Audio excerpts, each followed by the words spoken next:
No modern Ghanaian leader, apart from the late Dr. Kwame Nkrumah, has had such a profound impact on the making of independent Ghana as its immediate past president, retired Flight Lieutenant Jerry John Rawlings. In his 20 years as Ghana's leader, both as a military head of state and an elected civilian president, ex-President Rawlings was able to achieve an enviable level of political and economic stability, which marked his country out as a relative success in Africa.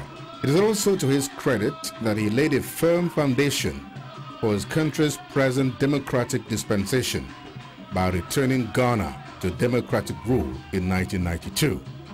During his tenure, Rawlings also helped in strengthening the relationship between Ghana and Nigeria, two nations that have historically been close, but whose friendship has had to overcome his own share of shocks and difficulties. It is to the credit of ex-President Rawlings that over the years, that relationship has flourished in such a way that a great number of Nigerians, be they businessmen and women, professionals, students, entertainers, or tourists, now regard Ghana not only as a preferred destination of choice for their interests, but as their second home.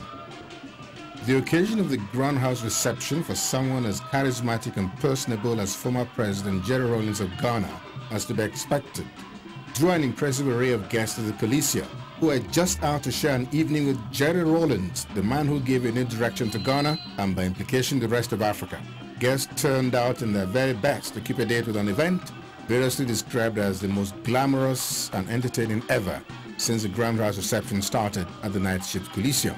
The ushers in their vantage position, adorning purely African fabric with smiles on their faces, looked ready to usher in the guest for the event.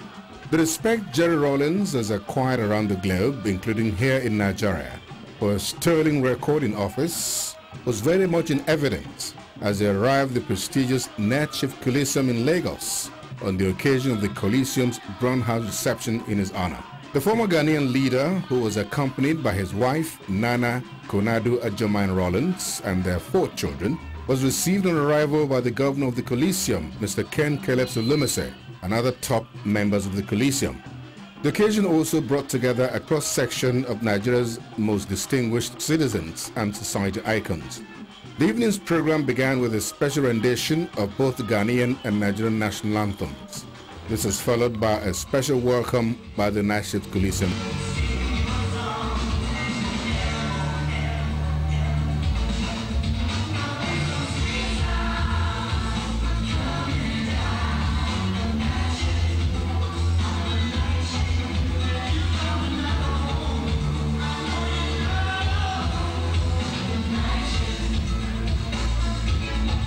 Other musical performances featuring remakes of some contemporary R&B classics also took the center stage to the admiration of guests. If there was any trace of liturgy or boredom among the guests, it was quickly dispelled by the comedy of Oke Bakassi. And I remember shortly after the election, I was on this flight to Abuja. And usually when I get to the airport, I buy the day's daily, my newspaper. The newspaper not to read or not to cover fear in case of turbulence. What's in that book? You turn page. You're praying, Father Lord, just so I just bought that paper and I was flipping through. And I sat between this American and this Japanese. And one of the articles on the paper was about the election, how we were still waiting for the result. And the Japanese turned to me and said, the result of the election is still not out yet. I said, yes, we are still waiting, they are still collecting results. How long does it take in Nigeria? I said, my brother, I don't know. He said, in Japan, we are so technologically advanced that in 24 hours you have the results. The American took over from there. You need 24 hours? In America, everything is hooked up online, man, straight. As you're casting your vote, something is recording it, and within 12 hours you have the result. These guys are beginning to make me look stupid. 24 hours, 12 hours. I had to defend my country. I had to defend Nigeria. I said, you Japanese 24 hours. He said, yes, you 12 hours. I said, you guys are backwards. In Nigeria, before we cast the votes, we know the result. The entertainment was finally capped by a colorful cultural performance from Cross River State. In his address of welcome at the event, The governor of the Niteshift Coliseum, Mr. Ken Caleb Solomese, poured encomiums on the visiting Ghanaian statesman, noting in particular his simple lifestyle in spite of his high status, as well as his willingness to travel with his entire family to honor an invitation from what Mr. Solomese called a mere nightclub. We are not voting you because you are the former president of Ghana. We are the Coliseum. We are voting you because you are African statesman, the world statesman. There was a quotation, I don't want to quote it exactly, but there was something said by Nelson Mandela about you, about excellency.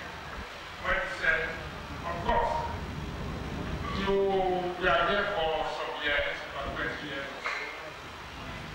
But having read about you, having met you, having seen you, the things you were investing that happened in Africa.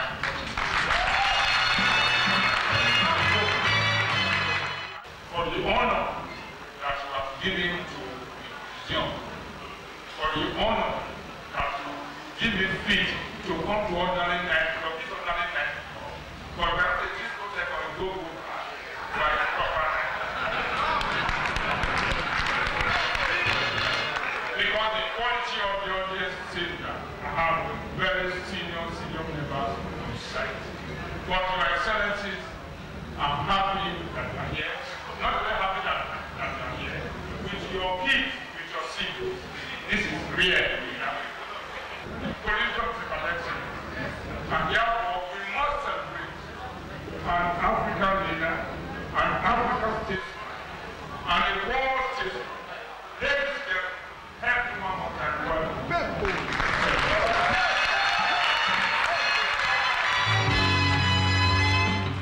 This set the stage for the citation of the former Ghanaian president, which was read by renowned broadcaster Taiwo Obileye.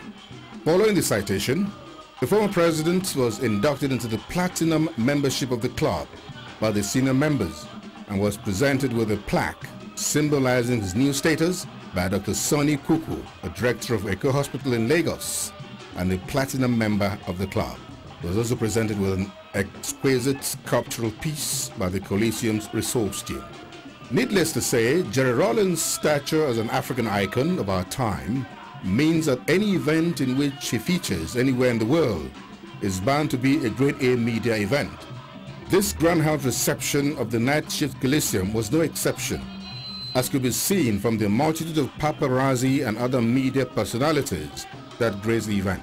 The 60th birthday of the former Ghanaian leader, which was marked 2 days earlier, was reenacted in a big way at the Niteshift Coliseum. A gigantic birthday cake in the colors of the Ghanaian national flag was brought out to mark this unique occasion. Supported by his family and other guests, ex-President Rawlings cut the cake amidst applause. The toast to the former leader's health and happiness was proposed by former External Affairs Minister Professor Bolaji Akinyemi, after which the guests clinked glasses. In his opening remarks, former President Rawlings expressed appreciation for the honor done him and his entourage by the Coliseum, which he said has gradually begun to acquire a toga of a focal point of conscience. I would like on their behalf to thank each and every one of you for the great honor you've done us in inviting us to this focal point of conscience, because if we cannot establish a very strong focal point of conscience, whether within an individual or within the collective of the society, the nation, we will never make it. And quite frankly, even as you use, a colosseum such as this, a place for entertainment, etc., you use the medium of this entertainment to put across and to command as well as have an interchange of very serious issues. No one is going to take this place for granted anymore.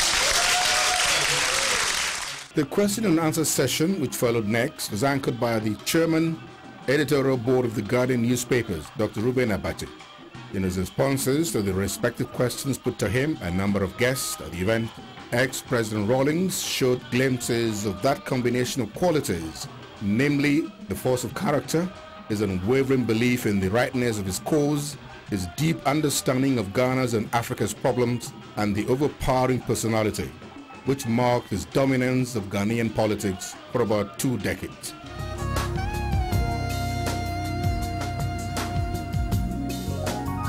Ladies and gentlemen, how long have we been at this exercise?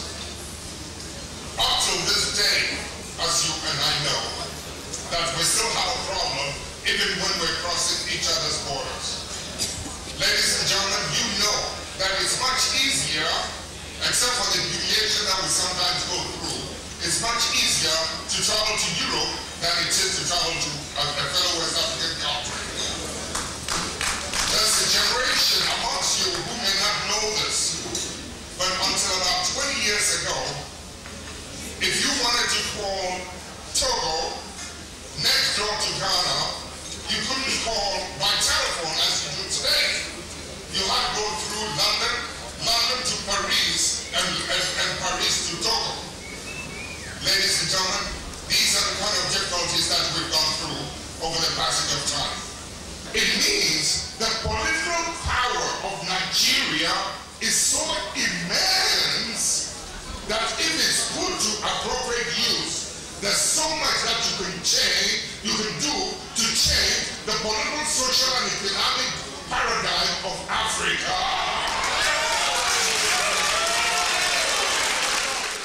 Ladies and gentlemen, stand up for the might of Nigeria, stand up for the pride of Nigeria, because Nigeria is one country that is looked up to. Ladies and gentlemen, we know you have your faults just as we have our faults. We know you have your strengths just as we have our strengths. But please, for heaven's sake, please, for the sake of Africa, in order to answer this beautiful, noble lady who asked that question, Nigeria is the spearhead. Nigeria is the spearhead. The rest of us are the body, the rest of us are the rudder. Don't lose it, but you're on the verge of losing it.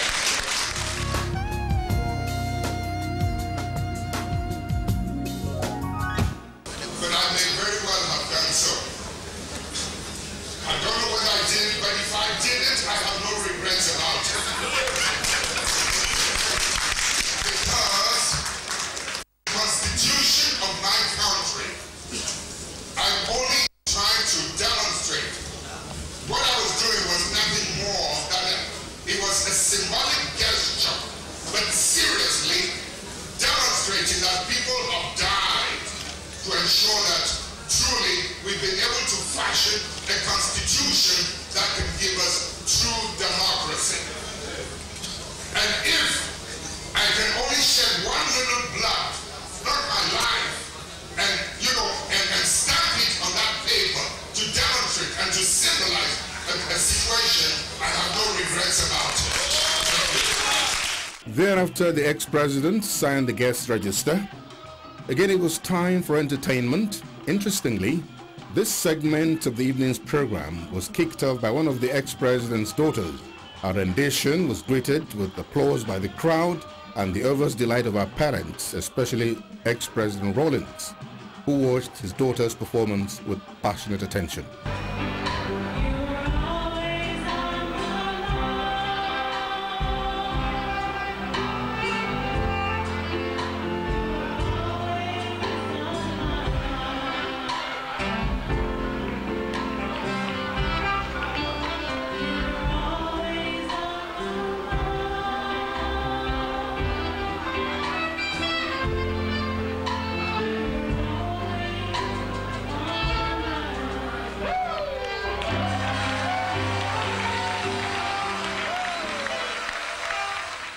Soon it was time for the VIP special dance.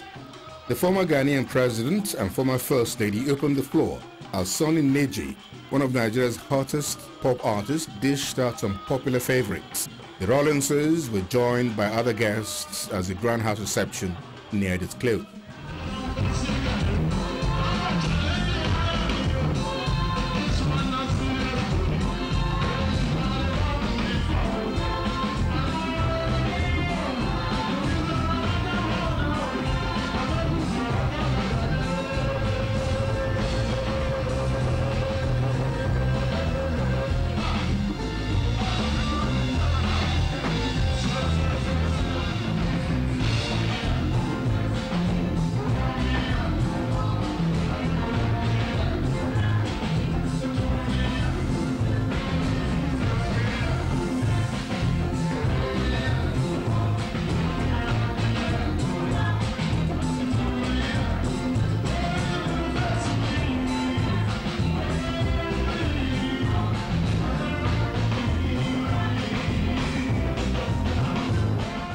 The vote of thanks is delivered by Vivian Anani, a foremost Nigerian actress and a prominent member of the Niteshift Coliseum resource team. After this, it was dancing yet again, as the music of Sonny Neju brought a fitting climax to a fulfilling evening with John Rawlings, one of the greatest African statesmen of our time.